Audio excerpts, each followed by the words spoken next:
El aguacate se envuelve en un periódico debido a que tanto el aguacate como otras frutas conservan un gas que se llama el gas etileno. Entonces, cuando se envuelve en el periódico, el aguacate conserva ese gas y el periódico impide que el gas salga. Entonces se concentra, se mantiene dentro del aguacate y por eso hay una maduración acelerada. E igual que otras frutas, por ejemplo el banano, ocurre lo mismo. Entonces ese gas se mantiene en la fruta cuando está envuelta, pero no cambia sus propiedades, no cambian, se mantienen como el aroma, por ejemplo, el sabor, todo igual. Usted debe saber que algunos frutos se clasifican en climatéricos y no climatéricos. Esto se da por su composición y sistema de cosecha. Los climatéricos son aquellos que una vez cortados de la planta siguen su proceso de maduración debido a la producción natural del etileno, hormona que controla su crecimiento. La manzana, el banano, la papaya, el aguacate son algunos de ellos. Por otro lado, los frutos no climatéricos son aquellos que una vez han sido cortados de la planta están listos para el consumo. En este caso, el etileno podría modificar su color pero no cambiaría su sabor. Entre ellos se encuentran la mandarina, el limón, la piña, el pepino, entre otros. Vamos con la pregunta número 1. Vamos a ver. Primera pregunta en nombre de Dios. Algunos mercaderes de frutas utilizan el etileno, una hormona vegetal que promueve la maduración del fruto, para lograr unos frutos jugosos en corto tiempo. Sin embargo, un tiempo prolongado a la exposición de esta hormona disminuye la vida útil del fruto porque se puede pudrir o se pudre más rápido. Debido a esto, los mercaderes calcularon el tiempo de exposición necesario para la maduración del fruto sin que éste se pudra. Sus resultados se muestran en la siguiente tabla. Hay una tabla, chicos, con piña, con mango, banano, aguacate y guayaba. La piña, ¿cuánto tiempo demora en madurarse? Expuesta al etileno, 5 días y 2 horas. El mango, 4 días, 24 minutos. El banano, 2 días, 10 horas. El aguacate, 3 días, 21 horas. Y la guayaba, 2 días y 3 horas. Pregunta: si un mercader expone todos los frutos de la bodega al etileno, ¿cuál debe ser el orden del tiempo más cercano al más lejano en que deben venderse las frutas para que no se pudran y no se pierdan en el negocio? Chicos, les quedan 45 segundos. O sea que el 76% de los estudiantes en Colombia se fueron por la D de dado. Primera pregunta, la mayoría se fue por la D. Primero tengo que sacar la guayaba, segundo tengo que sacar el banano. Veamos si es cierto. Este tiene 5 días, 4 días, 2 días, 3 días, 2 días, entonces me quedo con la de 2 días. Y entre la de 2 días me voy a quedar con la que tenga menos horas, 10 horas y 3 horas. O sea que arranco con la guayaba. Fijo, tengo que arrancar con la guayaba. Y la única que arranca con la guayaba es la respuesta D. Entonces, chicos, esta pregunta era muy fácil y la respuesta correcta era la D. Muy bien, chicos. Siguiente video. Para muchos, los murciélagos pueden provocar escalofríos y miedo.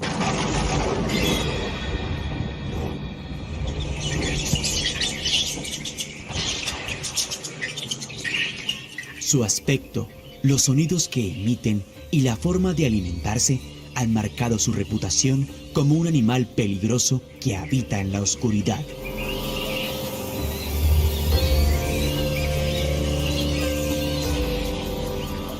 Una cuarta parte de los mamíferos en la Tierra son murciélagos. De estos, existen más de 1100 especies que se alimentan de insectos y frutas.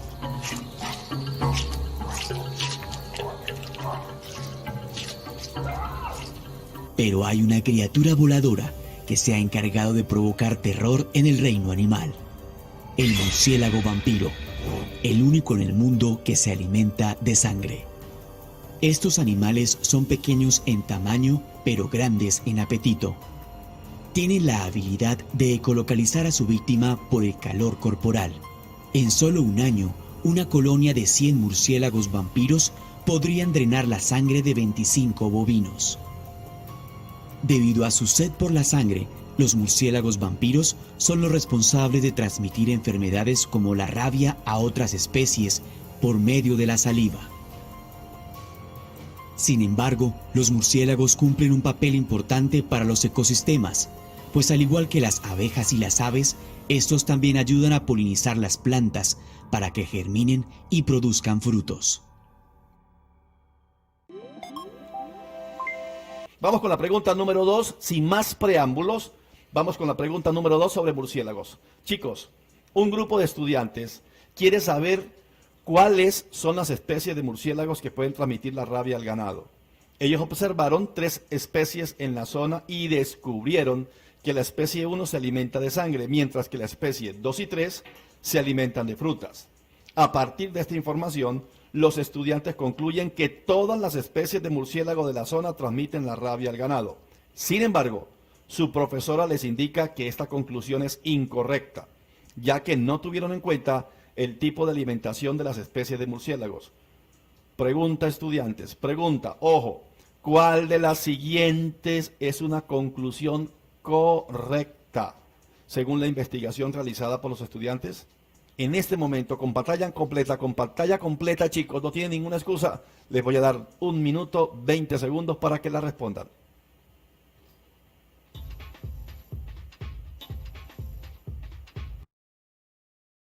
Información. 88% se fueron por la D de dado. Solamente la especie de murciélago que se alimenta de sangre tiene la posibilidad de transmitir el virus de la rabia al ganado. Pues sí, esa es la respuesta correcta. Felicitaciones, muchachos, de dado. Una breve explicación. Chicos, más de 1100 especies de murciélagos no chupan sangre. Son buenos. Créanme. Hacen lo que hacen las abejas. Nos ayudan en esta parte del cultivo. Sí hay 2 muérganos que son chupasangre y a veces tienen problemas aquellos ganaderos que ven su ganado caer o sus animales. Pero solamente son 2 de entre 1130 murciélagos aproximadamente. No. Usted debe saber que la frecuencia respiratoria de una persona sana y en estado de relajación es de 12 a 18 inhalaciones por minuto. Cabe recordar que el proceso de respiración consiste en oxigenar la sangre y eliminar el dióxido de carbono producido por las células del organismo a través de la entrada y salida de aire a los pulmones. Usted debe saber que la frecuencia respiratoria de una persona sana y en estado de relajación es de 12 a 18 inhalaciones por minuto.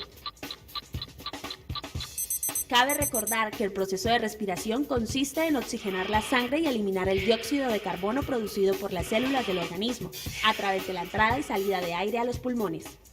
Usted debe saber que eso hace los pulmones. Ahora mire lo que hace el cigarrillo a los pulmones. I'm married, and I used to be a smoker. I want to give you some tips about getting ready in the morning. Learn music. Then lay your head and read the Bible. And now you're ready for the day. Terry Hall fue una mujer estadounidense que empezó a fumar a los 13 años. Su adicción al cigarrillo la llevó a padecer cáncer de garganta, por lo que tuvieron que extirparle la laringe e implantarle una artificial. Por muchos años tuvo que hablar con ayuda de este aparato.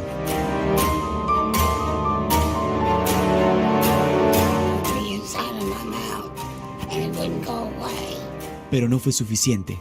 A Terry, el cigarrillo le produjo la muerte. Son más de 10 enfermedades producidas por el humo del cigarrillo. De estas, las más comunes y que pueden causar la muerte son el cáncer de pulmón, boca, hígado y páncreas. El cigarrillo también provoca enfermedades cardiovasculares, halitosis e impotencia sexual, e impotencia sexual, e impotencia sexual, e impotencia sexual, e impotencia sexual, Según la Organización Mundial de la Salud, el consumo de tabaco es responsable de la muerte de 1 de cada 10 adultos en el mundo. Mata cada año a más de 6 millones de personas, de las cuales alrededor de 600.000 son fumadoras pasivas, es decir, que mueren por respirar humo ajeno. I'm married. Colegio, las siguientes gráficas muestran la tasa de mortalidad para fumadores y no fumadores que padecieron enfermedades diferentes. En la primera gráfica, chicos, encontramos enfermos del corazón, problemas circulatorios, cáncer, cáncer de pulmón y cualquier otra causa. Y la barra que está blanca o sin relleno es la de nosotros, los que no fumamos, y la barra que está rellena de nicotina es la barra de los que fuman. De la información de las gráficas, usted podría concluir que en este momento inicia el conteo, se abren votaciones, redes sociales, equipo de tecnología pendiente, empieza. Impotencia sexual,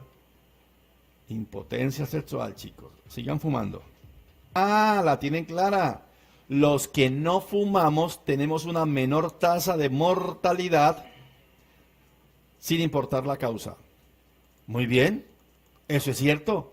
Las personas que no fuman, los que nunca hemos fumado o aquellos que dejaron de fumar, tenemos una menor tasa de muerte sin importar la causa.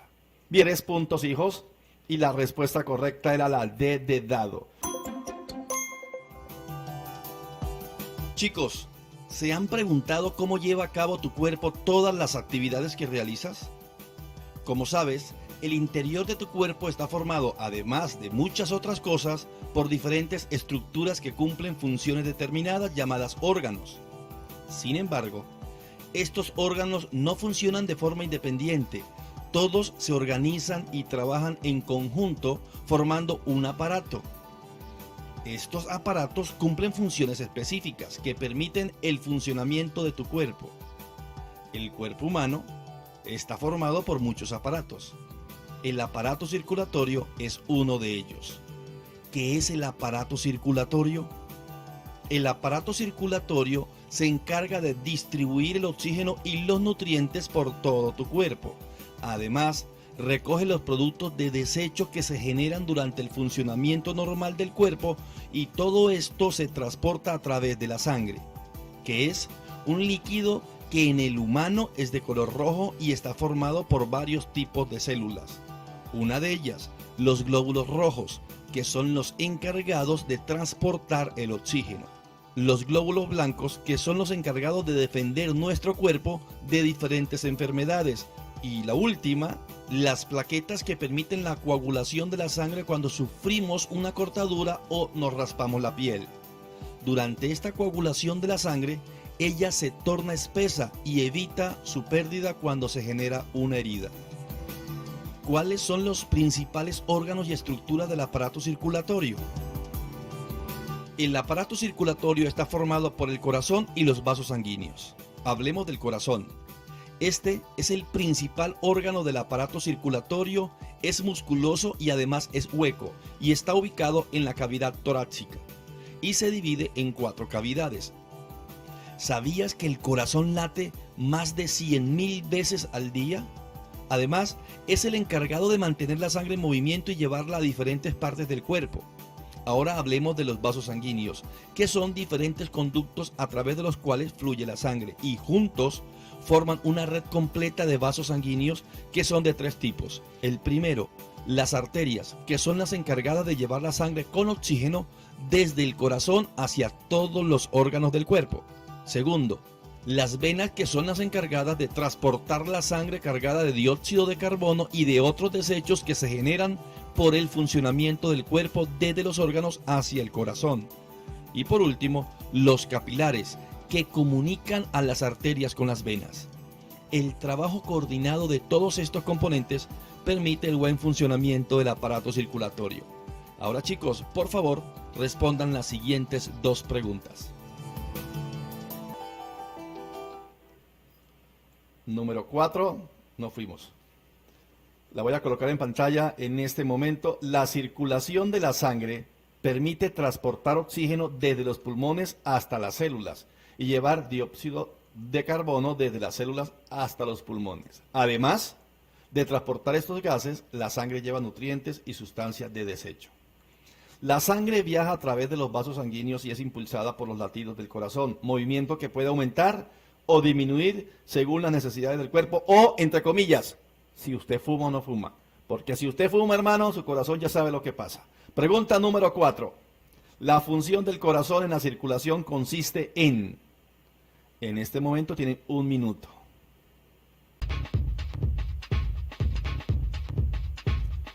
Chicos, aquí en mi computador 65, 15, 14 y 8. O sea, el 65% de ustedes marcó la A. Pero ¿saben qué es lo más importante de lo que usted acabó de decir, ingeniero? Que ya tenemos 24,000 estudiantes conectados en este instante. La respuesta correcta es la A, la función de la sangre, la función del corazón en la circulación consiste en empujar la sangre por los vasos sanguíneos. Ahí no hay ningún problema, valía 2 puntos, chicos. Vamos con la pregunta número 5, queridos estudiantes. La pregunta número 5 dice así. Es el mismo contexto. La sangre viaja a través de los vasos sanguíneos y es impulsada por los latidos del corazón, movimiento que puede aumentar o disminuir según las necesidades del cuerpo. Pregunta. La función de los vasos sanguíneos en el cuerpo se puede comparar con... La función de los vasos sanguíneos en el cuerpo se puede comparar con... Chicos, tienen 1 minuto 30 segundos.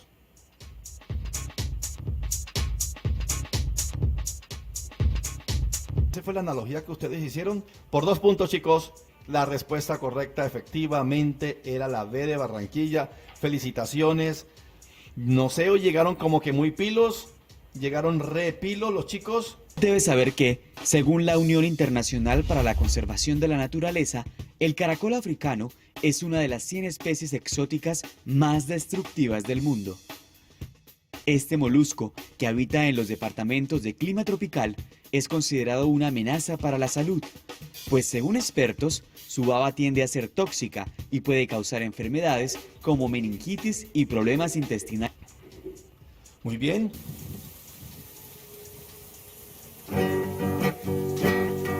Profe Milton con la trova, un gran saludo reciba.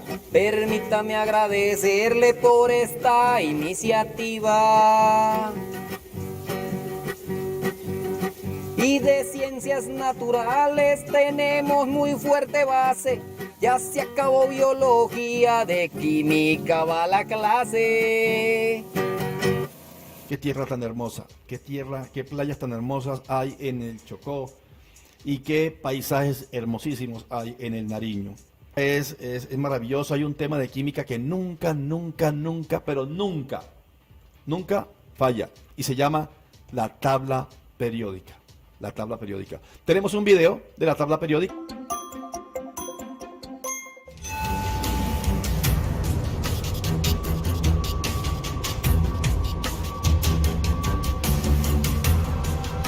Durante mucho tiempo se pensó que todo el universo estaba formado por la combinación de 4 elementos básicos: la tierra, el agua, el fuego y el aire.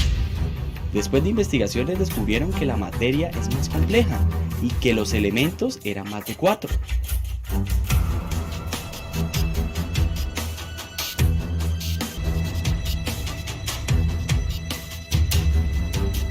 Fue necesario ordenarlos en una tabla para facilitar su comprensión y manejo.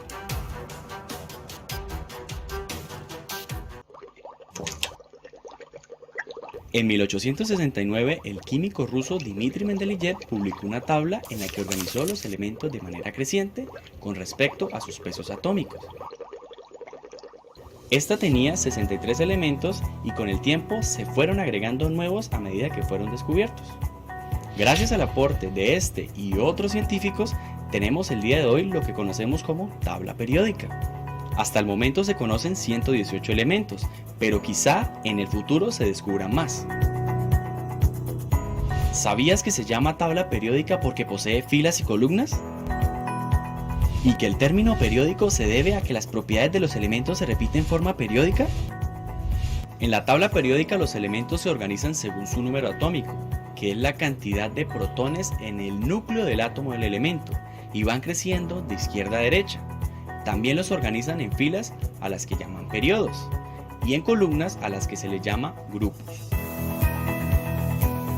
Los elementos del mismo grupo comparten propiedades físicas y químicas, como por ejemplo, en el grupo 1 todos son metales brillantes, blandos y se oxidan con rapidez. Existen metales, semimetales, no metales y gases nobles. A diario utilizamos gran parte de estos elementos. En el desayuno, la leche que tomas contiene calcio, un banano potasio, la sal contiene sodio y cloro. Es más, hasta tu celular o computador contiene litio. El aire que respiras contiene nitrógeno y oxígeno. Como ves, en nuestra vida cotidiana usamos muchos elementos químicos sin saberlo. Entonces, ¿para qué se usa la tabla periódica? Bueno, en sus exámenes de química le harán preguntas como: ¿cuál de los elementos tiene mayor energía o potencial de ionización? Primero debes saber que el potencial de ionización es la energía necesaria para quitar un electrón a un átomo neutro. Luego, toma su tabla periódica y es muy fácil. Lo que debes recordar es que la energía aumenta de abajo hacia arriba en los grupos y de izquierda a derecha en los periodos. Por ejemplo, tomemos de la tabla periódica dos elementos, el litio y el oxígeno. ¿Cuál de los dos elementos tiene mayor energía de ionización? Pues de abajo hacia arriba aumenta, pero vemos que los dos elementos coinciden en la misma fila, entonces recordamos que también crecen de izquierda a derecha. Con esto, el elemento que tiene mayor energía es el oxígeno. También les pueden preguntar por algo que se llama afinidad electrónica. ¿Y qué es eso? Es la energía que se libera al momento de ganar un electrón. ¿Cuál de estos dos elementos tiene menor afinidad electrónica? La afinidad electrónica se comporta igual que la energía de ionización. Entonces, si de abajo hacia arriba aumenta y de izquierda a derecha también, para saber cuál es el de menor, tenemos que hacer lo contrario. Entonces, tenemos los dos elementos, están en la misma fila. ¿Cómo sabemos quién tiene menor afinidad electrónica? Pues el litio, porque está a la izquierda de acuerdo a la posición en la tabla periódica.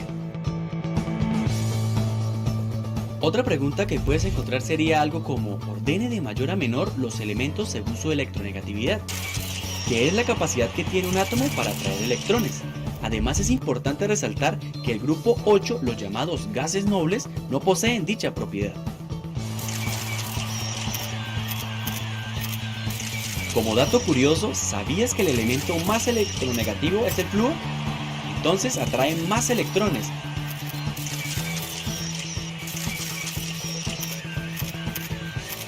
Y el menos electronegativo es el francio. Fíjate, el flúor porque tiene mayor electronegatividad, pues lo encontramos en la tabla arriba en el grupo y a la derecha del periodo.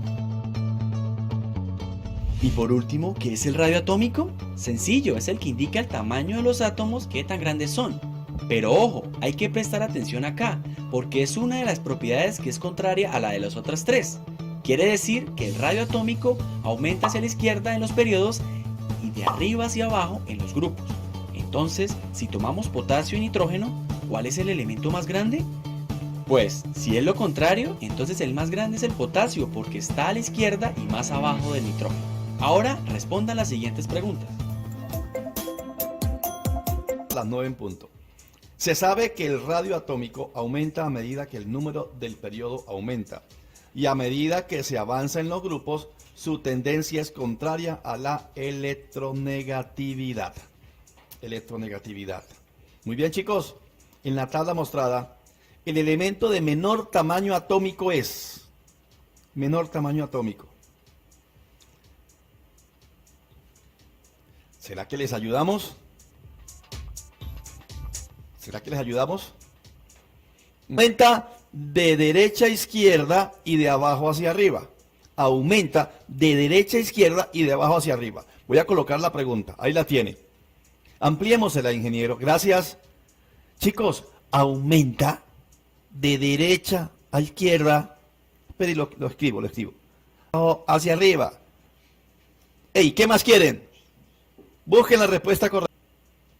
Respuesta correcta. Hijos, aumenta de derecha a izquierda, aumenta hacia acá. O sea que aquí están los pequeños y aquí están los grandes. Además, si hay empate, por ejemplo, entre S y M, si hay empate, ¿de acuerdo? Entonces gana bajando. Hijos, aumenta de derecha a izquierda y de abajo hacia arriba. Por ejemplo, aumenta hacia acá. Si yo les pregunto a ustedes, hijos, entre la T y la U, ¿cuál es más grande? Usted, como aumenta hacia la derecha, usted dice, las dos pueden. Pero también aumenta de arriba hacia abajo. Entonces, el más pequeño es este y el más grande es este. Grande y pequeño. ¿Listo, hijos? En ese orden de ideas, el más pequeñito de todos, es la W. W. Muy bien. Respuesta correcta, valía 8 puntos, era difícil. La C. Entonces vamos con la pregunta número 2. Número 2. Vamos con la pregunta número 2, chicos. Aquí la tenemos. Se sabe que el radio atómico, voy a ampliarla para que vean en la pantalla. Se sabe que el radio atómico aumenta a medida que el número del periodo aumenta. Y que a medida que se avanza en los grupos, su tendencia es contraria a la electronegatividad. ¿De acuerdo? Muy bien. Pregunta. De acuerdo con lo anterior, entre los elementos T, U, M, Y, el que presenta la mayor electronegatividad es... No es posible que se equivoquen en esta. No es posible. No es posible que se equivoquen en esta. Entonces, por la opción A, por favor, vamos a mostrar mi pantalla. La A la marcaron en 62%. O sea, aquí 62%. Busquemos la U. La U es esta. Y la expliqué. Y la había explicado. La C, la M para acá. Y la Y está por aquí. Entonces, la respuesta debe estar entre estas dos, ¿cierto? ¿Cierto? Aumenta así, de izquierda a derecha y así va. Ah, bueno, muy bien. La mayoría dice que esta es la de mayor electronegatividad. Por 5 puntos. En Colombia aciertan entre el 40 o 50% de los colombianos y la respuesta correcta era la A de Ana. ¡Felicitaciones! Vamos con la pregunta número 3. La pregunta número 3 también tiene que ver sobre tabla periódica. Uy, señores y señoras, tienen para esta pregunta 2 minutos. Ay, ay, ay, ay. Ay, ay, ay, ay. Esto lo conocemos. Chicos, 2 minutos. La pregunta es esta. Y miren la pregunta. De acuerdo con la información anterior, ¿cuál es el orden de los elementos de izquierda a derecha en la tabla periódica? Colegio Integrado Rafael Uribe en Tona, Santa.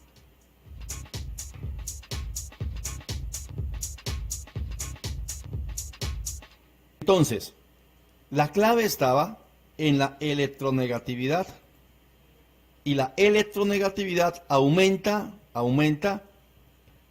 aquí está, aumenta de izquierda a derecha en sus pantallas. Entonces tengo que buscar el más pequeño iría a la izquierda. Entonces, entre 0.8, 2.8, 1.5 y 1.9, ¿cuál es el más pequeño? El más pequeño es X. Entonces, esta puede ser y esta puede ser. Y como aquí inicia por otra letra, estas dos no son. Si me hice entender, chicos, primero va esta. Luego, de las tres que quedan, 2.8, 1.5 y 1.9, ¿cuál es la que sigue? Es la R de ratón. Y la única que tiene R de ratón es esta. O sea, la respuesta correcta era la C de casa y valía 2 puntos. 2 puntos. pH, chicos, pH. Vamos con pH. Pero antes, les tenemos un video de Usted Debe Saber Qué. Este fenómeno natural es conocido como la cascada de fuego y es el principal atractivo de los turistas que visitan el Parque Nacional Yosemite, ubicado en California, Estados Unidos. La ilusión óptica de fuego que corre por las rocas corresponde al resplandor del sol del atardecer que se refleja en el agua. El efecto solo se puede apreciar a mediados de febrero, fecha en la que cientos de fotógrafos visitan el lugar para captar el mejor ángulo de este espectáculo natural. Usted... Rodolfito toma café todas las mañanas. Un día se levanta con una extraña sensación de fuego en el estómago. Esta se produce por un exceso de ácido. Pero, ¿cómo sabemos qué tan ácida es una sustancia? Tranquilo, no es necesario andar probando todo. Para eso existe el potencial de hidrógeno, mejor conocido como pH, que es la medida del grado de acidez de una solución, y para medirlo se utilizan indicadores de pH como el papel tornasol, la fenolftaleína, o para una medida más exacta se utiliza un pHímetro. Cuando una sustancia fácilmente cede protones, se considera ácida, y cuando una sustancia fácilmente recibe protones, se considera básica. El término pH fue introducido por primera vez en 1909 por el bioquímico danés Søren Sørensen, quien estableció que para el rango entre 0 y menores a 7, una sustancia se considera ácida. Para 7 se considera neutra y para valores mayores a 7 se considera alcalina. Para que funcione correctamente el cuerpo, la sangre debe tener un pH ligeramente alcalino, con valores entre 7,35 y 7,45. Si consumes demasiados alimentos que acidifican, tu cuerpo va a tener que trabajar de manera forzada utilizando algunos minerales valiosos como calcio, yodo, magnesio, potasio y sodio. Por ejemplo, el calcio, que fortalece los huesos, al utilizarlo para regular el pH de la sangre genera un déficit de los huesos que puede ocasionar osteoporosis. Ahora, teniendo en cuenta todos estos conceptos sobre el pH, queda en evidencia la importancia de tener una dieta rica en alimentos que alcalinizan, como las frutas y las verduras. De esta manera podemos prevenir algunas enfermedades y mantener un estilo de vida saludable. Pero debes saber que no solo se calcula el pH en los alimentos. A continuación, te mostramos otros usos en el laboratorio. Bueno, vamos a hablar de la escala de pH, y para hablar de la escala de pH vamos a hacer uso de un papel indicador que en este caso está de la escala 1 a 12, pero generalmente va hasta 14. Entonces vamos a diferenciar la escala de pH con 4 sustancias. Entonces iniciamos que en el vaso 1 tenemos limón puro, en el vaso 2 tenemos leche entera, en el vaso número 3 tenemos leche de magnesia y en el vaso 4 tenemos un blanqueador. Entonces iniciamos con el limón puro. Aquí podemos observar que el pH me da más o menos entre una escala de 2 y 3. Y estamos hablando del limón puro, lo que quiere decir que es totalmente ácido. Ahora vamos a mirar la escala con respecto a la leche entera. Si miramos la leche entera, tiene un pH aproximadamente entre 5 y 6. Este pH quiere decir que es ligeramente ácido. Cogemos la leche de magnesia.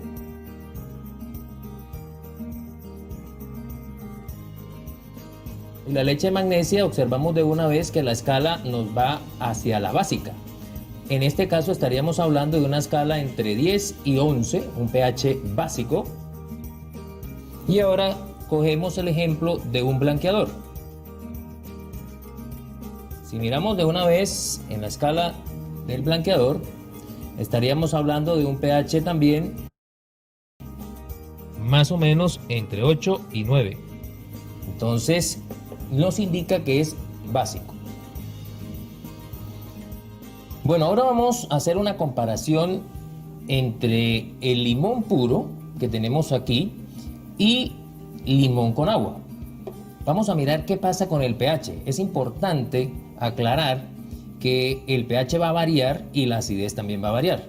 Entonces, observemos en el primer vaso que tengo limón puro.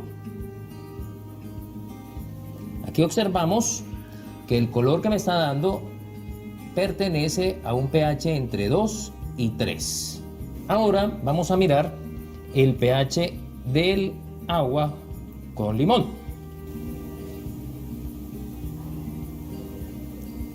Si observamos el pH del agua con limón, tenemos que la escala está entre 3 y 4, lo que quiere decir que el pH aumentó. ¿Qué es lo importante aquí? Que en la primera que medimos el pH del limón nos dio una escala entre 2 y 3, o sea que es muy ácido. Mientras que en la segunda que tenemos aquí agua con limón, el pH aumentó entre 3 y 4. Eso quiere decir que la acidez disminuyó. Entonces es importante que tengan claro que a medida que le adicionamos agua al limón, quiere decir que el pH va aumentando y la acidez va disminuyendo.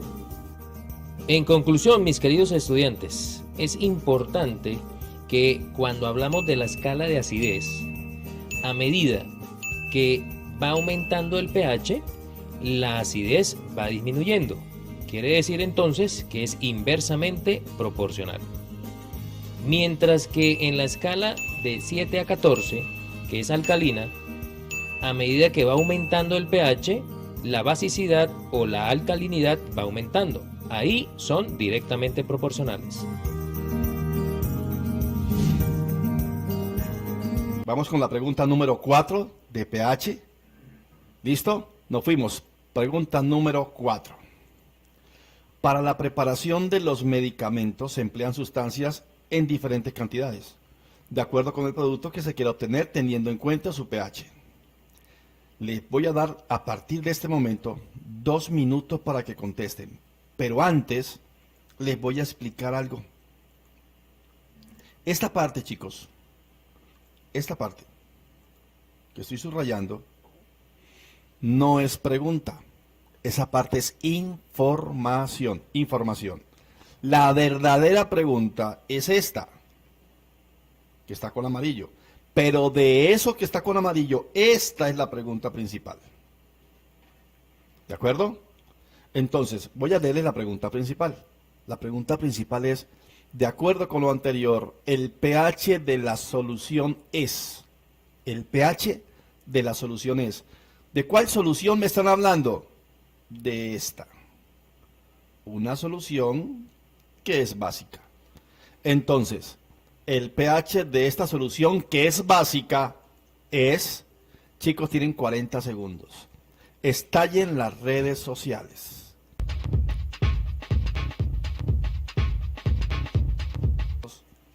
Voy a devolverme por 6 puntos. Ingeniero, ¿me puede recordar cuántos votaron por la D? Sí, señor, en la opción D tenemos un 57%.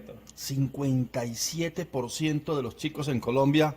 Muy bien, muy bien. Esta pregunta no era fácil, valía 6 puntos y significa que aciertan solo el 40% de los colombianos. Y ustedes acertaron el 57%. Felicitaciones, felicitaciones muchachos. Y si era básica, aquí está un 0, aquí está un 7, aquí está un 14, aquí está lo ácido, aquí está lo básico. Básica tiene que ser mayor que 7 y la única que era mayor que 7 era la D de dado. Bien, bien, bien. Además, vamos chicos, vamos con esta. Preguntas 5 y 6. 5 y 6 va con esta gráfica. Ahí está el pH de 1 a 14. Les agradecemos cuando nos escriban en las redes sociales, escríbanos el nombre del colegio y el municipio, y si no es en Santander o en Cali, díganos el departamento. Uy, ese ácido de batería debe ser muy, muy ácido. Muy ácido. Vino, agua de lluvia, sangre y saliva, agua de mar, jabón en polvo. Muy bien, vamos con la pregunta número 5 entonces. De acuerdo con la gráfica anterior, la sustancia más ácida es... No me salgan con esto, equipo de producción. Les ha ido muy bien, chicos. En ciencias naturales les ha ido muy bien. La más ácida. ¿De acuerdo? Muy bien.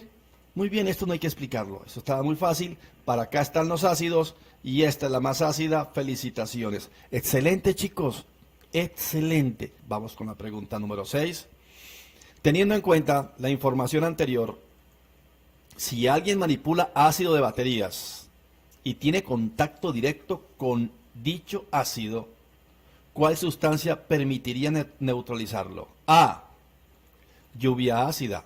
B, hidróxido de sodio. C, vino. Y D, agua de mar.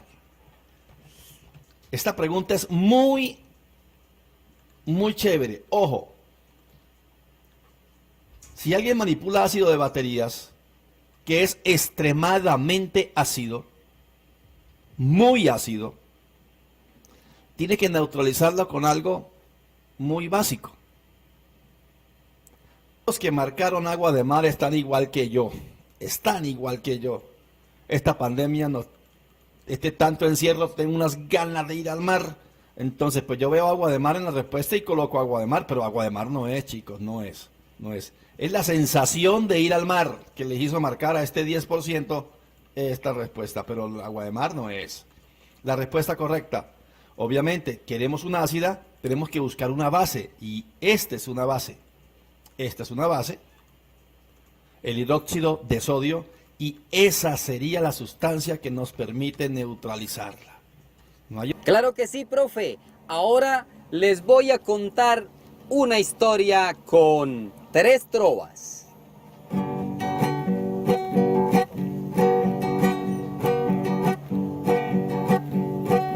A una muchacha bonita le dije con firme voz: me parece, señorita, que hay química entre los dos.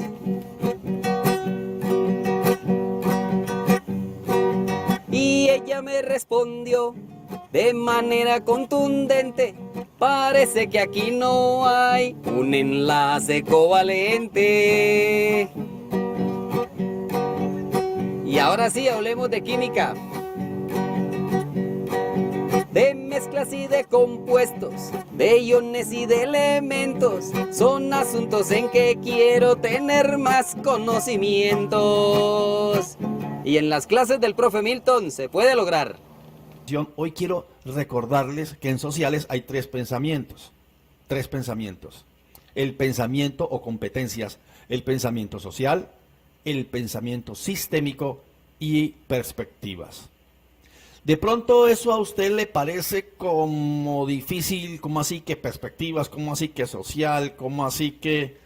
Entonces lo que vamos a hacer es, vamos a mostrar las preguntas una a una, vamos diciéndole qué pensamiento es, cómo se debe abordar. La idea es que usted tenga herramientas para cuando se enfrente a esas 40 preguntas o tantas preguntas que coloque el ICFES, usted tenga armas para defenderse. Que hagamos una reflexión si este video que refleja 60 años de guerra entre Colombia, entre colombianos, son los 60 próximos años que queremos para nuestros hijos y para nuestro país. Con la muerte del candidato presidencial Jorge Eliezer Gaitán en el año de 1948, se desató el primer acto del periodo de violencia en el país. El conflicto se agudizó en el año 1960, fecha en la que se empezaron a organizar los frentes armados. Ese Frente Nacional, digamos, es la expresión, digamos, de la exclusión de todas las demás manifestaciones políticas que en el país había en el momento. Y entonces el conflicto armado tiene como ese contexto de exclusión política de muchos actores políticos que empiezan a expresarse de manera armada por esa historia que habíamos tenido ya de los 2 partidos en un conflicto armado que todos conocimos. Allí nació el grupo guerrillero conocido como FARC, que inició sus acciones bélicas en la zona de Marquetalia, un pequeño corregimiento ubicado en el departamento del Tolima. No tenemos trabajo. Si encontramos trabajo nos pagan un salario de hambre. Los campesinos deciden organizarse hacia las regiones de Marquetalia, El Pato, Río Chiquito, El Guayabero, formar una república independiente para los campesinos. Ellos deciden tomar las armas debido a las fuertes presiones que el gobierno les ejercía en la zona. el gobierno comenzó a bombardearlos, tropa por tierra, aire, lo que hizo que los campesinos tuvieran que replegarse a las montañas. Las FARC nace como una columna de autodefensa y luego más adelante se nombrarían FARC, Ejército del Pueblo. Esto es una expresión militar que se dio como resistencia por parte de los campesinos de esa zona del país, que luego se unirían muchas más personas a este movimiento. Otros comandos armados surgieron en los años 80, entre ellos el ELN y el paramilitarismo. Los enfrentamientos entre grupos al margen de la ley y el Ejército Nacional eran una constante en gran parte de la zona rural del país. Hay un fenómeno adicional que no es internacional, que es el fenómeno del cultivo de coca. Y una vez que eso ocurre en Colombia, ustedes saben que hacia los años 80, 90, digamos así, finales de los 90, esos cultivos se han vuelto ya entonces en el mundo un negocio muy lucrativo del cual se apropian las autodefensas y los paramilitares en esa época. Según cifras entregadas por la Unidad para la Atención y Reparación Integral a las Víctimas, el conflicto interno ha dejado hasta el momento cerca de 8.800.000 víctimas, entre ellas más de 200.000 muertos. El gobierno del expresidente Juan Manuel Santos firmó en el 2016 un proceso de paz con las FARC, que a pesar de fuertes cuestionamientos por opositores, aún se mantiene vigente.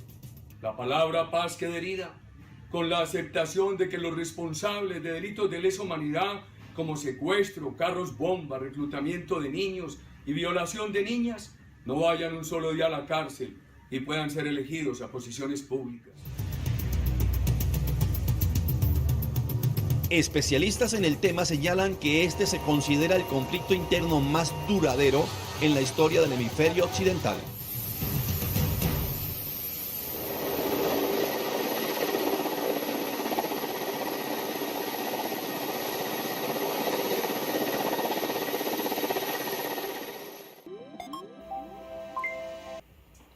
Para algunos expertos en temas de política, el paramilitarismo en Colombia ha sido el resultado de la estrategia de élites nacionales y regionales por callar a la oposición, aplicada desde mediados del siglo XX hasta nuestros días. Teniendo en cuenta lo anterior, una manera integral de superar el paramilitarismo como fenómeno histórico y estructural implicaría. Tienen 40 segundos para esta pregunta.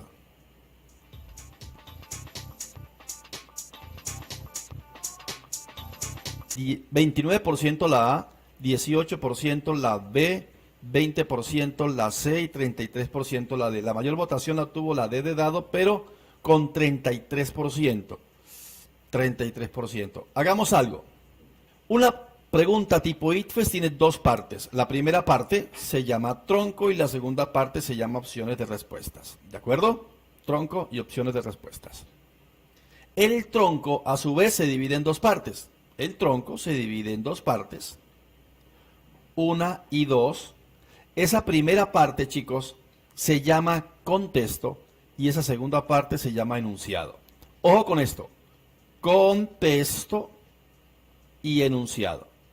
¿Qué es contexto? Les voy a adelantar, porque en una diapositiva adelante está, pero les voy a adelantar. Contexto es información que el ITFES te entrega, que no es pregunta. Ojo, esto no es pregunta, no es pregunta.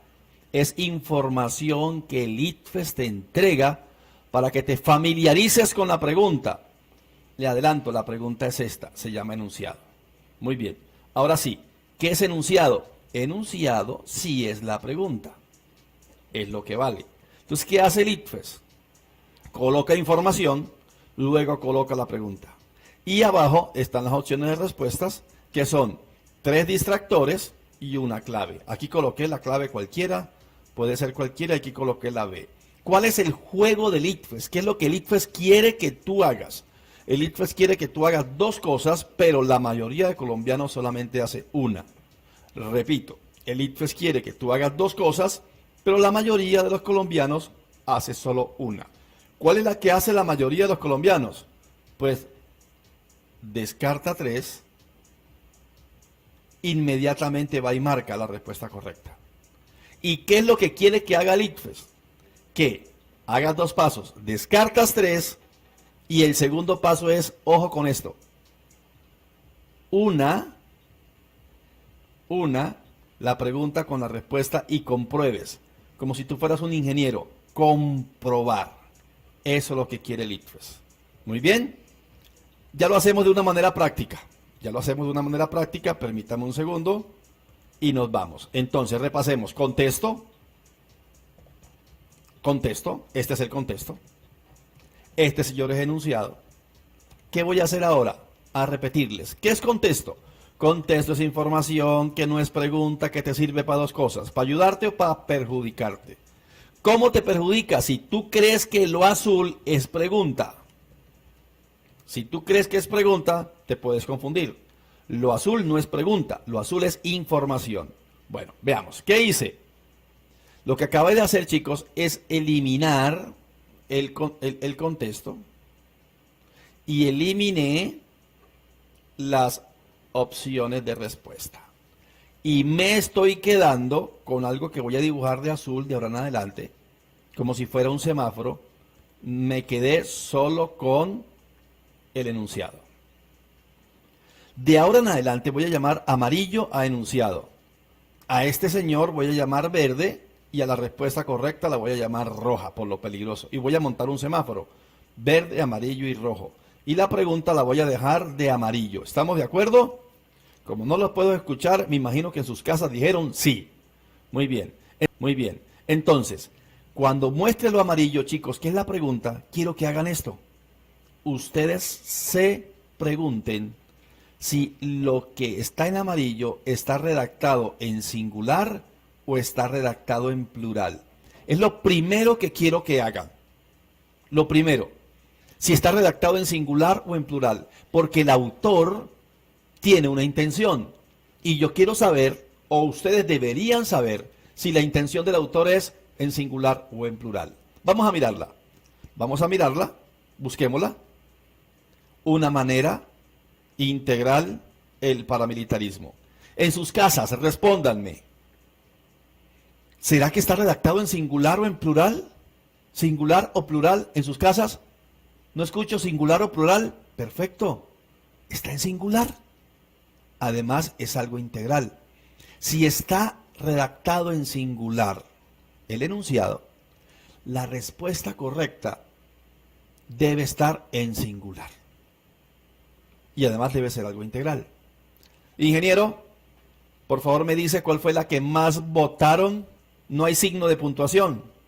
Aquí no hay una coma, aquí no hay un punto y coma, aquí no hay 2 puntos, aquí no hay nada. Y como no hay nada, significa que continúa. Y si yo les digo acá, miren esto. La A inicia por la I minúscula, la B I minúscula, la C I minúscula y la A minúscula, lo que significa que como está en minúscula, por eso es que continúa.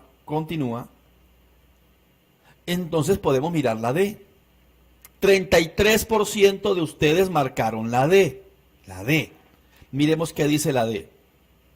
Les recuerdo, minúscula y no hay signo de puntuación. O sea que este señor tiene que viajar acá y tiene que pegarse allá. Vamos a hacerlo. Segundo paso que les dije, hay que pegarlo. Y al pegarlo nos damos cuenta que, teniendo en cuenta lo anterior, una manera integral de superar el paramilitarismo, me preguntan en singular, como fenómeno histórico y estructural, implicaría adelantar diálogos con los diferentes grupos al margen de la ley. Chicos, esto está en plural. Hijos, la D no era. Bacano, muy bacano que nosotros, la D que decía, que dialoguemos, bacano la paz, chévere el diálogo, bacano, competencias ciudadanas, pero me están preguntando solo por los paramilitares y usted quiere adelantar diálogos con diferentes grupos armados al margen de la ley. O sea, no era solo los paramilitares. Chicos, en sus casas, A, B y C. Eliminen plural, plural, plural, plural. Piensen, piensen chicos, piensen, piensen. Ya aquí el máster me dijo la respuesta. El máster está como que haciendo el pre-ICFES también con nosotros. ¿Cuál chicos? ¿Cuál? ¿Cuál hay que eliminar? ¿Cuál? En sus casas. Escucho de todo el país que me dicen que la A. Felicitaciones. Hay que eliminar la A.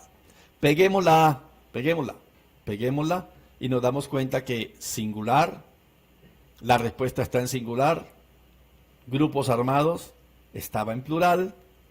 A los de la A tengo que decirles que tampoco era la respuesta correcta. Respuesta correcta.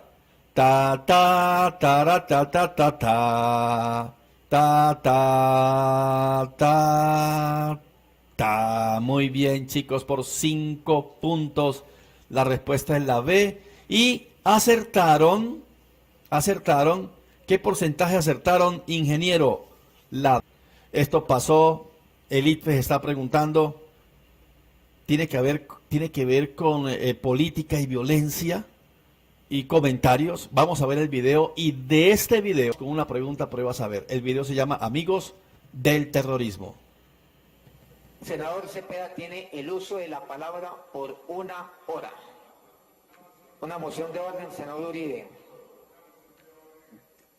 Pido, señor presidente, para anunciar que me retiro transitoriamente para dirigirme a la Corte Suprema de Justicia, a radicar pruebas probatorias de la mayor importancia en relación con este nuevo evento difamatorio, promovido por el grupo terrorista La FARC, sus aliados de siempre, los paramilitares, sus nuevos secuaces, sus antiguas víctimas, publicitado por Telesur y Canal Capital, medios de comunicación serviles del terrorismo.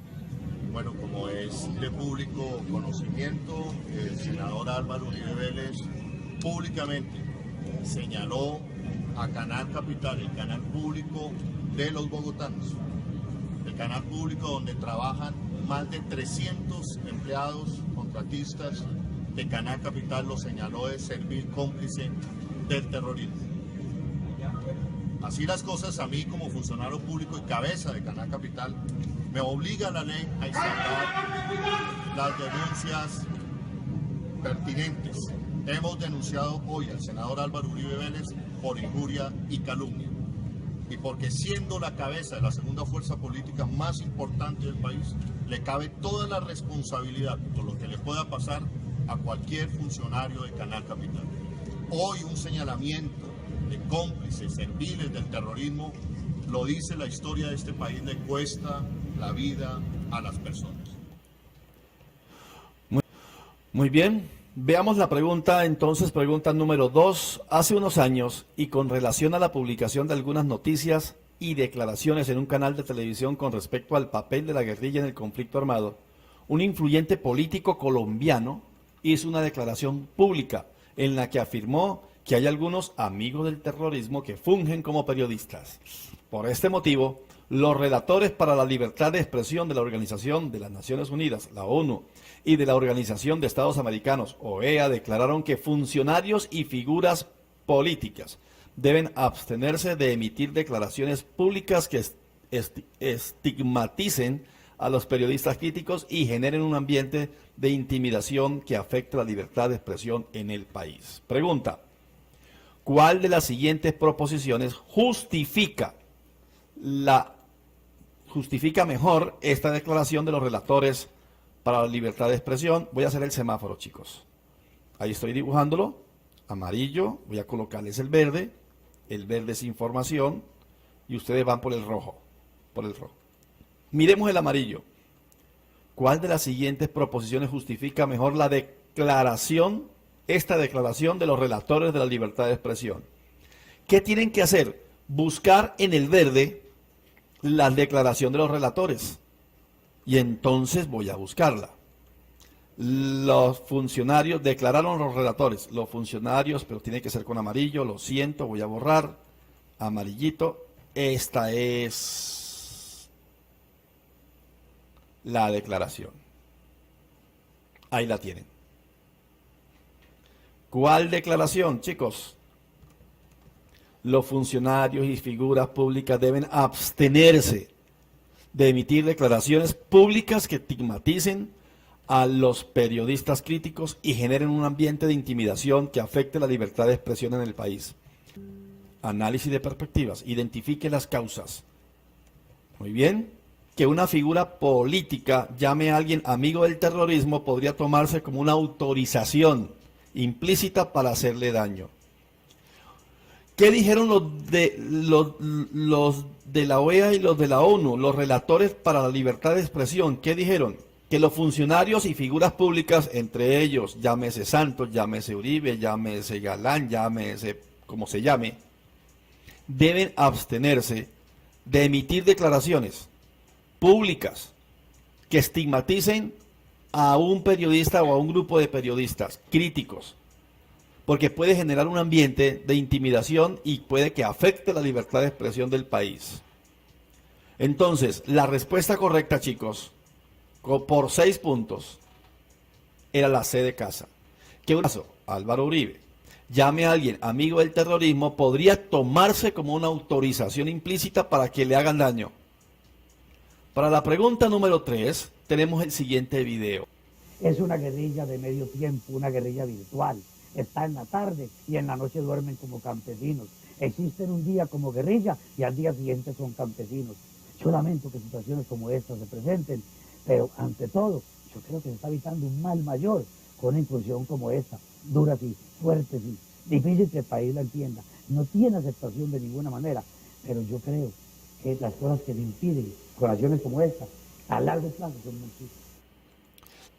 Durante una entrevista ante un importante medio de comunicación, el jefe paramilitar, Carlos Castaño, se refirió así a la masacre perpetuada por los hombres en El Salado, corregimiento del Carmen de Bolívar. La guerrilla es una guerrilla de medio tiempo, lo dijo, una guerrilla virtual. Si está en la tarde y en la noche duermen como campesinos. Existen un día como guerrilla y al día siguiente son campesinos. Yo lamento que situaciones como esta se presenten, pero ante todo, yo creo que se está evitando un mal mayor con una incursión como esta. Dura, sí, difícil que el país la entienda, no tiene aceptación de ninguna manera, pero yo creo que las cosas que se impiden con acciones como esta a largo plazo son muchísimas. A partir de lo expresado por Castaño, esta masacre se cometió para. Chicos, tienen 1 minuto.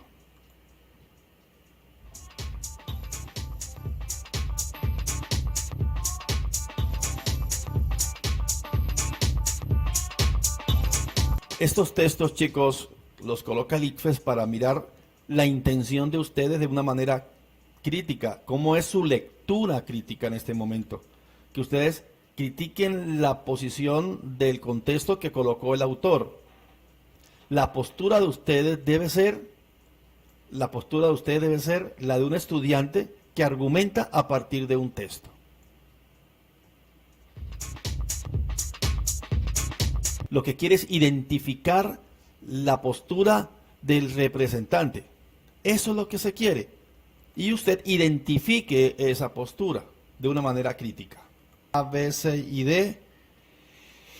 El 39% de ustedes dijo la A, fue la mayor votación. ¿Será que lo expresado por el comandante tiene que ver, miremos la D, reclutar a los sobrevivientes de las masacres?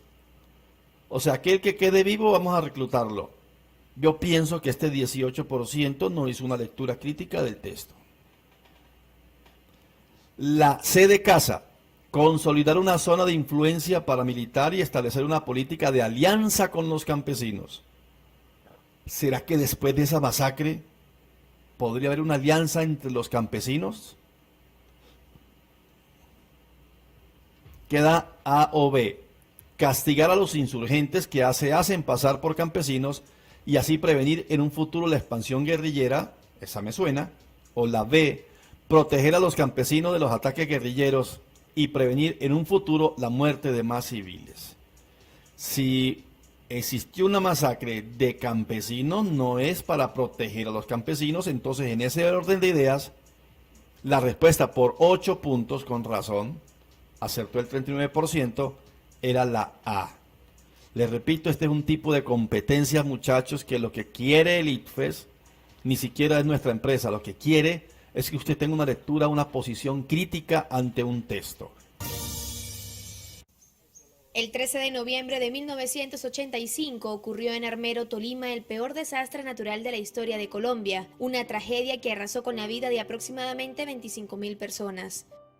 El volcán Nevado del Ruiz erupcionó y con toneladas de lodo, ceniza y escombros cubrió la ciudad, destruyendo cerca de 4.000 viviendas, numerosos puentes y vías. Yo pues cogí mis 2 hijas y arranqué a correr, y ahí no me acordé ni que tenía esposa, ni que tenía la otra niña, ni nada de eso. Y arranqué a correr con ellas buscando salida, y por todas partes donde yo buscaba salida, ya esa no era mi presa. Lo lamentable es que, según historiadores, con casi un año de anticipación, expertos geólogos habían advertido de las posibilidades de una avalancha por la actividad del león dormido, como era conocido el volcán. El tema se debatió en el Congreso de la República, donde se denunció, con estudios en mano, que el pueblo iba a desaparecer. Esto hizo que el caso fuera conocido por ministros, congresistas, políticos locales, autoridades de rescate y hasta sus más humildes habitantes. Sin embargo, ninguna autoridad dio la orden de evacuar. Fue así como el 13 de noviembre de 1985, unas 25.000 víctimas quedaron sepultadas en Armero, hoy conocido como un pueblo fantasma. El símbolo de la tragedia de Armero es Omaira Sánchez, una niña de 13 años que falleció luego de estar 3 días atrapada en el lodo y los restos de su propia casa. Cuando pasó el coso ese, la inundación, mi papi vino a buscarnos y mi papi quedó lejos, quedó herido, mientras que nosotros a casa. Ella cayó primero que yo caí encima de ella. Los socorristas no pudieron ayudarla, necesitaban usar una motobomba que succionara cada vez más alto el nivel del agua en el que estaba sumergida, y la única disponible estaba en Medellín, pertenecía a una empresa que se negó a prestarla, por lo que solo la dejaron morir. Mamá, si me escuchas, yo creo que sí, reza para que yo pueda caminar y esta gente me ayude. Mami, te quiere mucho, mi papi, mi hermano y yo. Adiós, madre. Pregunta número 4. Desastres como el de Armero, en el que murieron alrededor de 25.000 personas a causa de un flujo del lodo, ¿podrían evitarse desde los impactos y efectos sociales? Sí. Opción A. El gobierno impidiera la ubicación de población en zonas de amenaza. Opción B. Las construcciones fueran edificadas con estrictas normas sismo resistentes. Opción C. La población no asumiera aptitudes y prácticas de arraigo material. Y opción D. Funcionaran y atendieran adecuadamente los sistemas de alerta temprana. Chicos, a partir de este momento tienen 1 minuto 20 segundos. Me gustaría seguir saludando a colegios.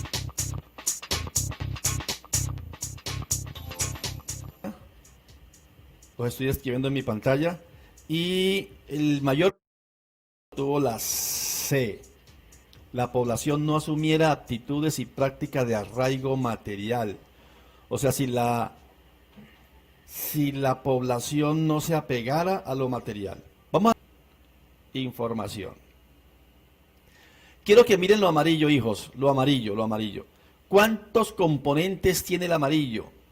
Impactos y efectos sociales. Esa I me dice que tiene 2 componentes. 2 componentes, o sea, impactos sociales y efectos sociales. Es como si yo voy a colocar un ejemplo todo chistoso. Si yo digo, por favor, a mi hijo tráeme de la esquina, de la cafetería de la esquina, tráeme una avena y un buñuelo. Le estoy pidiendo avena y buñuelo. Y él viene con un jugo de naranja y una empanada. ¿Hizo bien el mandado? No. Si viene con un jugo de naranja y un buñuelo, ¿hizo bien el mandado? ¿Jugo de naranja y buñuelo? No. Si viene con la avena, pero trae una empanada, ¿hizo bien el mandado? No. Pero si trae la avena y el buñuelo, ¿hizo bien el mandado? Sí. Entonces, cuando una respuesta tiene dos opciones y hay una y, como por ejemplo esta y esta, es porque hay dos opciones. La pregunta, ¿cuántas opciones tenía? Lo amarillo, ¿cuántas opciones tenía? 2. La respuesta debe tener 2. ¿De acuerdo? Ahora, miremos esta clave que les voy a dar. Antes se llamaban ámbitos, voy a colocarles problemáticas en política, social, cultural o ambiental para que se vayan dirigiendo en la pregunta. Esta pregunta, si es económica, la respuesta tiene que ser económica, si es política, política, si es social, social, si es cultural, cultural y si es ambiental, ambiental.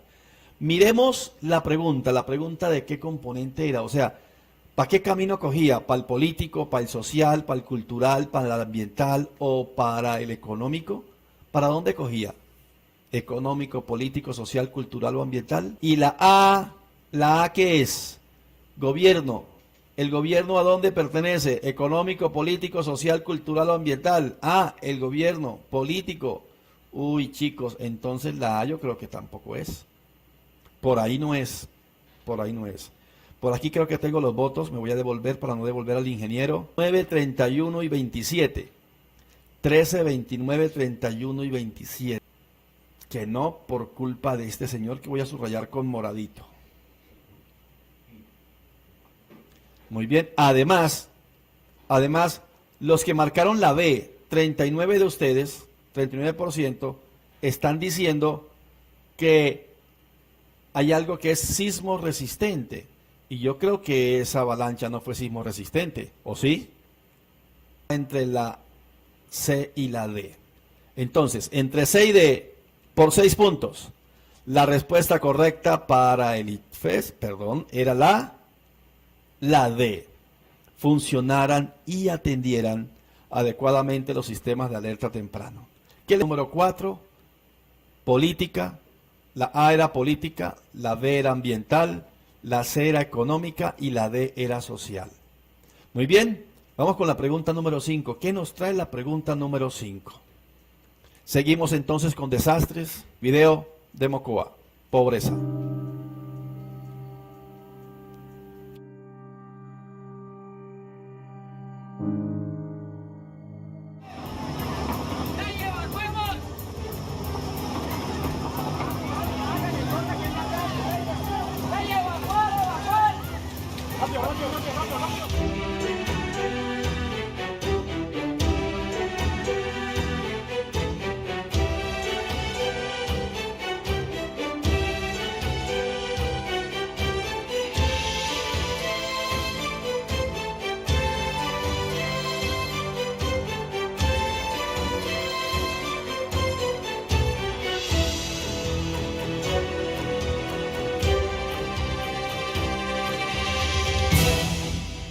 Eso fue muy duro, la tragedia. Nosotros quedamos en medio de las dos avalanchas. La avalancha pasó por un lado y por el otro, y nosotros nos agarramos a la casa y a la mano del Señor a orar, a gritar a Dios que nos defendiera, que nos ayudara, que Él es nuestro socorro.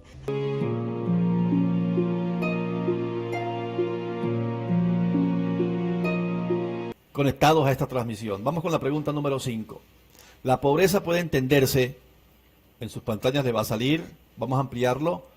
La pobreza puede entenderse como la privación de recursos económicos para lograr una participación satisfactoria en los procesos sociales, políticos, cívicos y culturales. Distintas evidencias muestran que, debido a estas características, las poblaciones en condición de pobreza son más vulnerables ante los desastres naturales. ¿Por cuál de las siguientes razones las poblaciones pobres tienden a instalarse en áreas de mayor riesgo de desastre natural?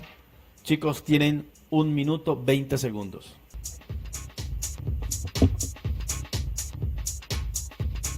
Muy bien chicos, vamos con la respuesta correcta. La respuesta correcta efectivamente era la D de dado. 67% de ustedes se fueron por el valor del suelo, está acorde con lo que pueden pagar. ¿Qué dice el texto sobre eso? Privación de recursos.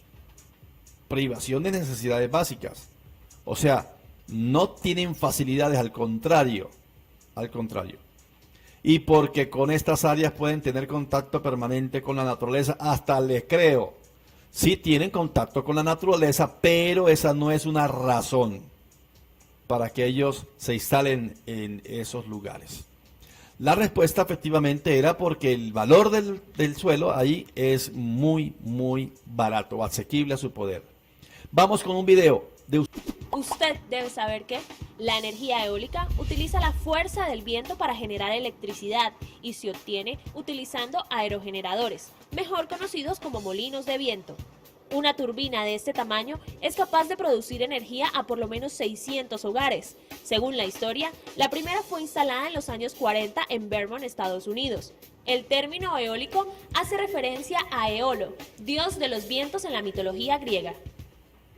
Vamos con la pregunta número 6. La pregunta número 6 tiene que ver con el silencio, la marcha del silencio.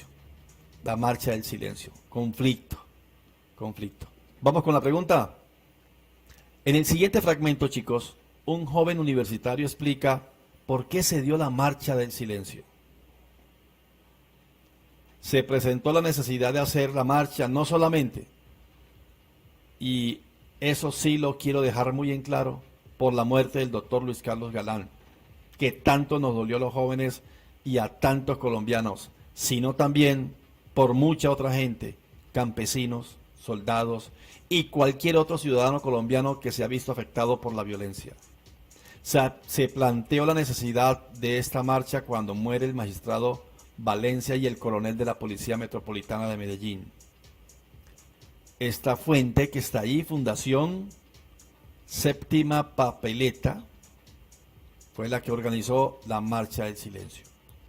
¿A qué contexto histórico pertenece este fragmento? ¿A qué contexto histórico pertenece este fragmento? Les recuerdo, chicos, esta es la pregunta y esta es la información.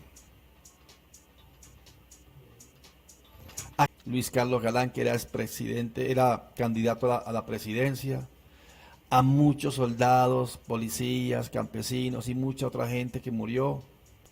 Piénsenla. Fueron para la A. Sí, a mediados del siglo XX, el líder que mataron no era Luis Carlos Galán, era Gaitán, no Galán. Sí se parecen mucho los nombres, pero no era Galán, era Gaitán. Entonces no creo que sea la A. Yo descartaría la A. Queda C y D. A finales de la década de los 80, ya que la sociedad reaccionó frente a las acciones de grupos violentos que buscaban causar terror en todo el país.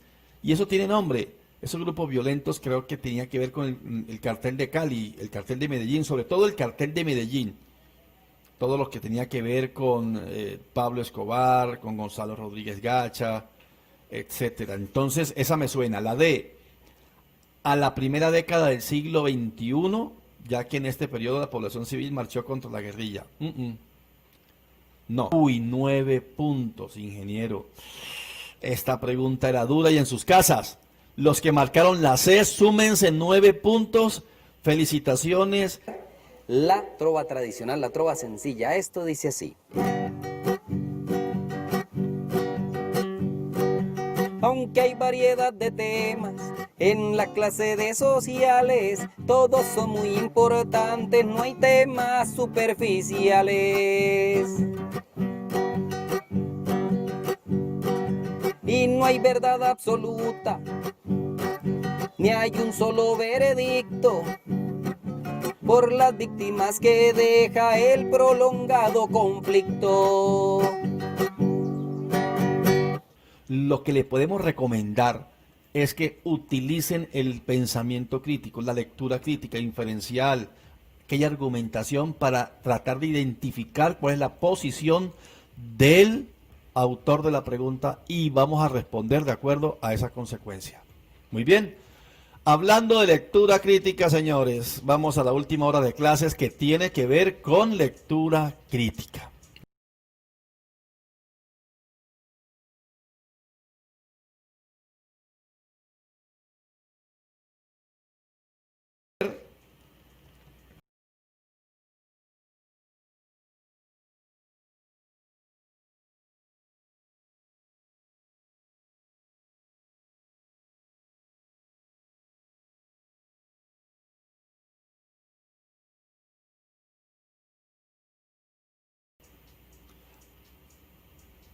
Al despertar se encontró rodeado por un grupo de indígenas de rostro impasible que se disponía a sacrificarlo ante un altar que a Bartolomé le pareció como el lecho en el que descansaría al fin de sus temores, de su destino, de sí mismo. 3 años en el país le habían conferido un mediano dominio de las lenguas nativas. Intentó algo, dijo algunas palabras que fueron comprendidas. Entonces floreció en él una idea que tuvo por digna de su talento y de su cultura universal y de su arduo conocimiento de Aristóteles. Recordó que para ese día se esperaba un eclipse total de sol y dispuso, en lo más íntimo, valerse de aquel conocimiento para engañar a sus opresores y salvar la vida. Si me matáis, les dijo, puedo hacer que el sol se oscurezca en su altura. Los indígenas lo miraron fijamente y Bartolomé sorprendió la incredulidad en sus ojos. Vio que se produjo un pequeño consejo y esperó confiado, no sin cierto desdén. 2 horas después el corazón de Fray Bartolomé Arrazola chorreaba su sangre vehemente sobre la piedra de los sacrificios. Abre paréntesis. Brillante bajo la opaca luz de un sol eclipsado. Cierra el paréntesis.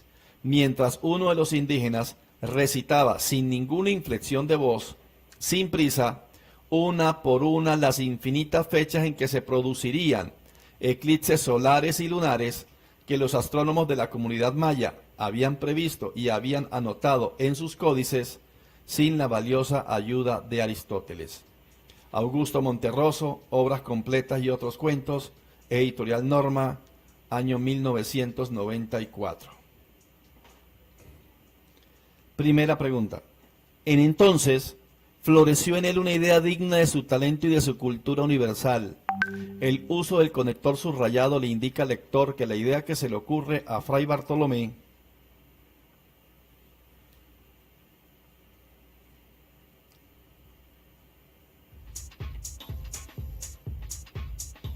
buscamos el texto donde dice entonces.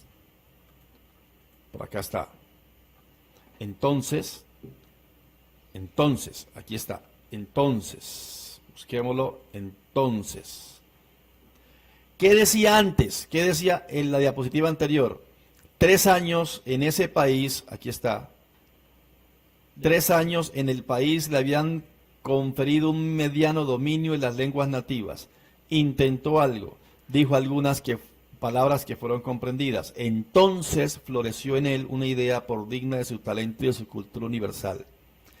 3 años en el país le habían conferido un mediano dominio en las lenguas nativas. Intentó algo, dijo algunas palabras que fueron comprendidas. Entonces floreció en él una idea digna de su talento y de su cultura universal.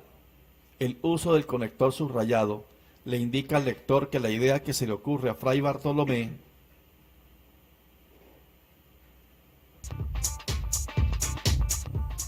muy bien. Los conectores, como su nombre lo indica, conectan ideas dentro de un texto.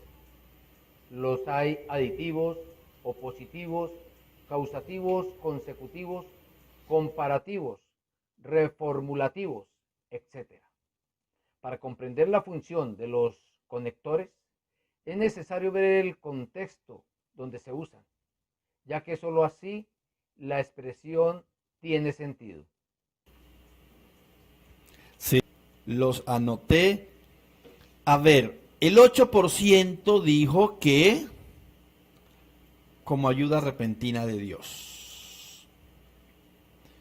Entonces floreció una idea digna de su talento porque llegó como ayuda de Dios. Válido, válido, pero no creo. que el entonces sea por eso. Nace en su mente 3 años antes. Hey chicos, si yo sé que 3 años después me voy a perder, pues sencillamente no voy. Yo creería que la opción C y D había que eliminarlas. Yo creería. No llega como ayuda repentina de Dios, ni nace 3 años antes en mi mente. Entonces, ¿será que surge en el mismo instante del sacrificio? En el texto dice muy claro, 2 años después, el corazón de Fray Bartolomé Arrazola chorreaba su sangre vehemente sobre la piedra de los sacrificios. Perdón, 2 años no. Gracias, equipo, por corregirme. 2 horas después. ¿Qué tal si esto no estuviera guionado? No tuviera un guión. Gracias, chicos, a los que me corrigieron aquí en el set. 2 horas después, el corazón de Fray Bartolomé Arrazola chorreaba su sangre vehemente sobre la piedra de los sacrificios. O sea, que la idea que se le ocurre a Fray Bartolomé no fue en el mismo instante del sacrificio, sino fue 2 horas antes. Todos los entonces, muchachos, todos los entonces son consecuencia de lo que se ha dicho, de lo que se ha evocado antes.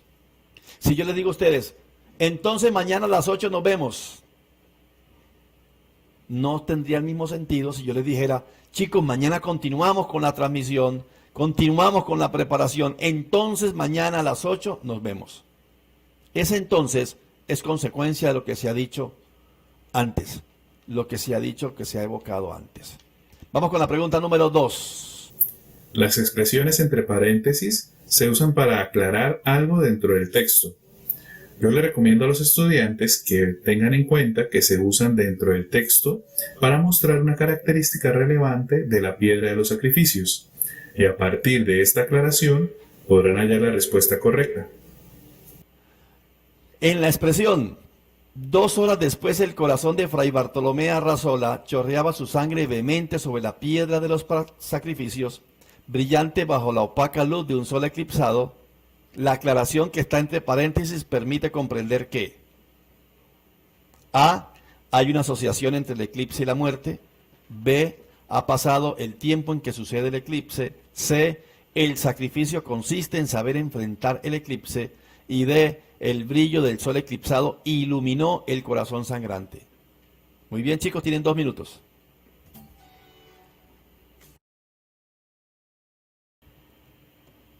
¿Por qué Fray Bartolomé nos dice brillante bajo la opaca luz de un sol eclipsado?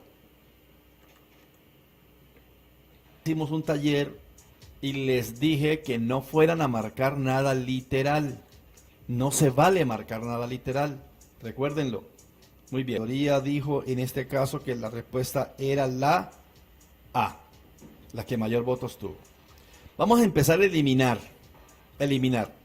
Leamos lo que está subrayado de amarillo. Brillante bajo la opaca luz de un sol eclipsado. En sus casas, les voy a preguntar. Voy a colocarlo aquí arribita. En pasado, presente y futuro. Pasado, presente, futuro. Chicos, esto que está aquí, brillante bajo la opaca luz de un sol eclipsado. En ese momento el eclipse estaba, había pasado o no había llegado. Mejor dicho, el tiempo, pasado, presente o futuro. El eclipse, brillante bajo la opaca luz, piensen, opaca luz de un sol eclipsado. En ese instante, ¿había el eclipse, estaba presente o ya había pasado o no había pasado? Si en sus casas están diciendo que es presente, o sea, no ha pasado ni es futuro, o sea, no, está presente, es presente. Si es presente, ¿cuál de las 4 tengo que eliminar? Para colocar el morado, tendría que eliminarla. ¿Por qué razón? Porque la B dice que ha pasado el tiempo en que sucede el eclipse, o sea que ya pasó y el eclipse está en este momento. Muy bien. Miren una que es literal. Voy a subrayarlas aquí. Brillante, brillo, con rojo, sol, con azulito ahora, eclipsado, eclipsado, con negro, no sé, opaca luz, iluminó. La D de dado, muchachos, la D era 100% literal. Ahora, si el sol está eclipsado, ¿cómo va a brillar? ¿Cómo va a brillar? Ahora, si está eclipsado, ¿cómo va a iluminar? D también había que eliminarla. ¿Me quedan dos? Ha pasado el tiempo, eliminarla. Queda la A. Hay una asociación entre el eclipse y la muerte. Eclipse y muerte. ¿Será que el sacrificio consiste en saber enfrentar el eclipse? La A. La piedra de los sacrificios estaba brillante. ¿Por qué brillante? Porque ahí cayó sangre, por lo que ustedes quieran. Hay una asociación entre el eclipse y la muerte. Lo que quiere decirnos Augusto Monterroso es que al sacerdote, a Fray Bartolomé, lo matan en el momento del eclipse. Y entonces cuando Augusto Monterroso coloca el paréntesis y dice, brillante bajo la opaca luz de un sol eclipsado, es que el corazón chorreaba sangre brillante sobre la piedra, nos está diciendo lo mataron, lo están matando, lo mataron en el momento del eclipse. Hay una asociación entre el eclipse y la muerte, muchachos. Muy bien, pregunta número 3. La narración de Monterroso tiene como título el eclipse. ¿Por qué? Uy, se meten con el eclipse. ¿Será que le pedimos ayuda a un maestro? Estas preguntas son de carácter intertextual, por lo tanto los estudiantes deben establecer la relación entre el título y el contenido para responder correctamente. Algunas veces la pregunta es sobre la relación entre párrafos de un mismo texto, o la relación entre el título y el contenido, o entre el texto dado y una información externa como puede ser una ley, un libro sagrado, un refrán, una frase célebre, etc. La narración de Monterroso tiene como título el eclipse, es intertextual. ¿Por qué? ¿Por qué Monterroso le colocaría como título el eclipse?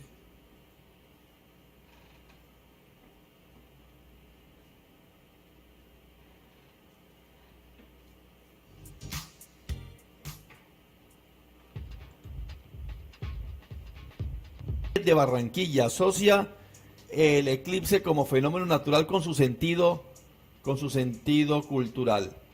Por 4 puntos, chicos, estoy de acuerdo con ustedes. La respuesta correcta era la B de Barranquilla. Asocia el eclipse como fenómeno natural con su sentido cultural. En la prueba encontraremos textos argumentativos, también hay infografías y los textos narrativos. Esta es la segunda clase de comprensión de lectura, y aquel que le vaya bien un gran futuro le augura. Una infografía española, vamos a verla. No sé si aquí puedo ampliarla, permítame y saco acá, como salgo ampliada. Medidas de Rajoy, Rajoy contra la corrupción. Si alguien me va a preguntar quién es Rajoy, Rajoy es un político, un mandatario español, muy bien, y él colocó esto, medidas contra la corrupción. El gobierno ha propuesto un pacto con todas las fuerzas políticas. Primer punto, extender la ley de transparencia a partidos y sindicatos que se financien con fondos públicos. 2. Endurecer las penas para los corruptos. 3. Registro público de las cuentas de los partidos. 4. Doble control a los responsables económicos de los partidos políticos. 5. Declaraciones tributarias y de bienes a los cargos públicos. Y 6. Fiscalizar los ingresos y los gastos de las fundaciones vinculadas a los partidos políticos. De transparencia, endurecer penas, registro público de cuenta de los partidos, doble control a los responsables económicos, a los cantadores de los partidos, declaraciones tributarias y de bienes a los cargos públicos y fiscalizar los ingresos y gastos de las fundaciones. Pregunta. Fiscalizar los ingresos y los gastos de las fundaciones vinculadas a los partidos políticos es una manera de decir que. Para esta pregunta, vamos a solicitar la ayuda de un docente. Los saludos desde el municipio de Oiva, Santander. Una infografía se compone de texto e imágenes que también se conocen como símbolos gráficos. El objetivo del diseñador o la persona que lo elabora debe ser transmitir una información clara y concreta. Por lo tanto, se usan términos de uso cotidiano, pero gracias a la riqueza de nuestro lenguaje, siempre es posible hallar palabras que transmitan la misma idea de manera diferente. Fiscalizar los ingresos y los gastos de las fundaciones vinculadas a los partidos políticos es una manera de decir que. Tienen 20 segundos. No. 1 minuto 20 segundos.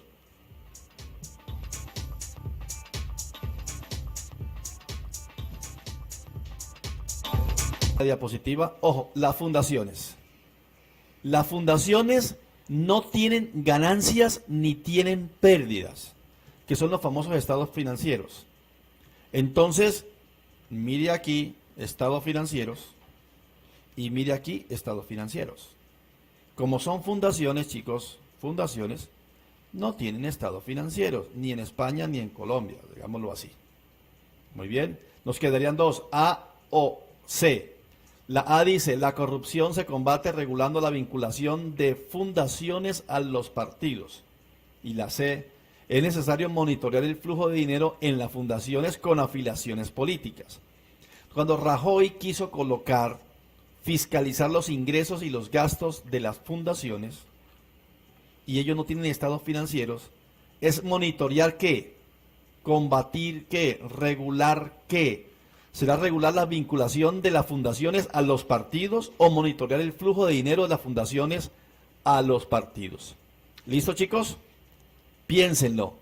Es igual al flujo de dinero. Ingresos y gastos es igual al flujo de dinero. O sea, lo que le entra a la fundación más lo que gasta la fundación es el flujo de dinero. Entonces, si usted monitorea lo que le entra a la fundación y lo que gasta la fundación, usted podría tener un control. Que la respuesta correcta es la C.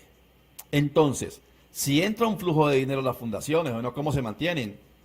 Entra dinero y gastan las fundaciones. ¿Qué es el flujo de dinero? Lo que entra versus lo que sale. Pregunta número 5.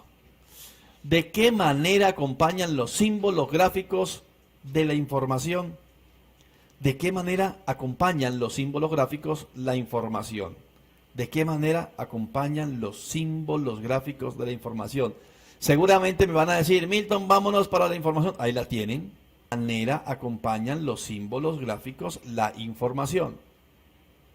Para esto, chicos, vamos a pedir la colaboración de un docente. En las infografías se pueden utilizar las imágenes con diferentes fines. Por ejemplo, si la infografía es sobre la forma de instalar un dispositivo electrónico, las imágenes ilustrarán el paso a paso. En cambio, si la infografía es de publicidad de calzado, muy seguramente no usen imágenes de cómo ponerse los zapatos, sino imágenes llamativas del producto. Como ven, la función de las imágenes varía según el fin de la infografía. El fin contra la corrupción. Y vámonos con la pregunta. Era la pregunta. ¿De qué manera acompañan los símbolos gráficos la información? Opción A, enfatizando visualmente los controles contra la corrupción. Opción B, ilustrando los actores políticos involucrados en las medidas. Opción C, destacando con dibujos aleatorios las medidas importantes. Y opción D, agregando un elemento visual relacionado con el tema. ¿De qué manera acompañan los símbolos gráficos la información? Muy bien. Enfatizando visualmente los controles contra la corrupción, aleatorios, agregando un elemento visual relacionado con el tema. Ya yo descarté dos. 7 puntos valía esta. Y la respuesta correcta, felicitaciones, chicos. Felicitaciones, el 70 y tantos % marcó la D. Lo felicito. No me hablan de la información, me están hablando de los símbolos gráficos que acompañan la información. ¿Para qué colocan los diseñadores los símbolos gráficos? Pues para agregar un elemento visual. Última pregunta del día y ahí se las coloco. Usted debe saber que el Obelisco de Buenos Aires es considerado un ícono de esta ciudad. Se encuentra ubicado en la Plaza de la República, lugar donde se izó por primera vez la bandera nacional en la capital. Este monumento mide más de 67 metros de altura y su construcción tardó 31 días. Fue edificado en 1936 con motivo de los 400 años de fundación de la ciudad y se ha convertido en un punto de encuentro social, ya sea para manifestaciones o celebraciones deportivas. El primer ítem, ubicado bajo el numeral 1, explica la necesidad de... Ojo, este es el numeral 1, chicos. El numeral 1, este es el numeral 1. Se lo colocamos aquí a la izquierda. Extender la ley de transparencia a partidos y sindicatos que se financian con fondos públicos. O sea que en España el gobierno financia también los sindicatos. Vea pues, aquí en Colombia también. Muy bien, lo financia, qué chévere. Ubicado bajo el numeral 1, explica la necesidad de crear una nueva ley de transparencia para controlar los fondos públicos. Dar a conocer la ley de transparencia a los partidos políticos y sindicatos. Aplicar una ley existente para regular las finanzas de los partidos y sindicatos. Financiar con fondos públicos una ley que sancione a partidos y sindicatos corruptos. Muy bien.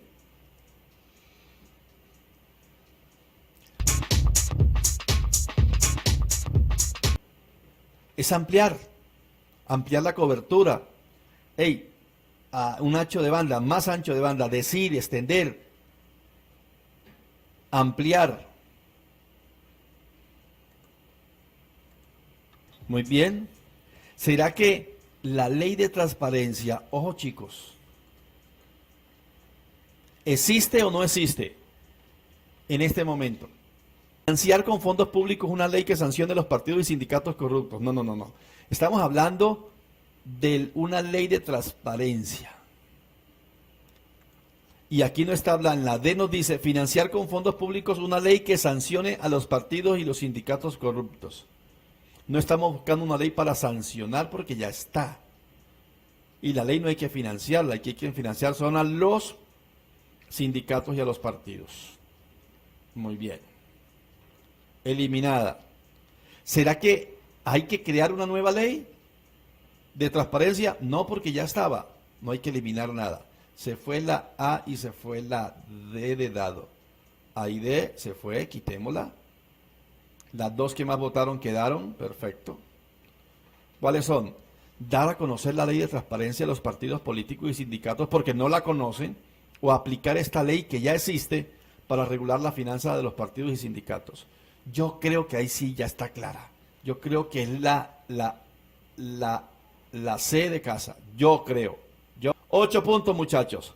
Respuesta correcta. La C de casa. Muy bien, chicos. Muy bien a todos aquellos que marcaron la C en sus casas.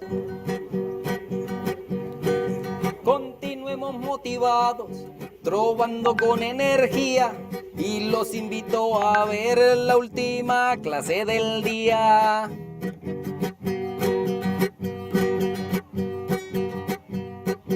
Y de paso les comento que si hicieron gran esfuerzo, pueden reclamar de premio ahora un delicioso almuerzo.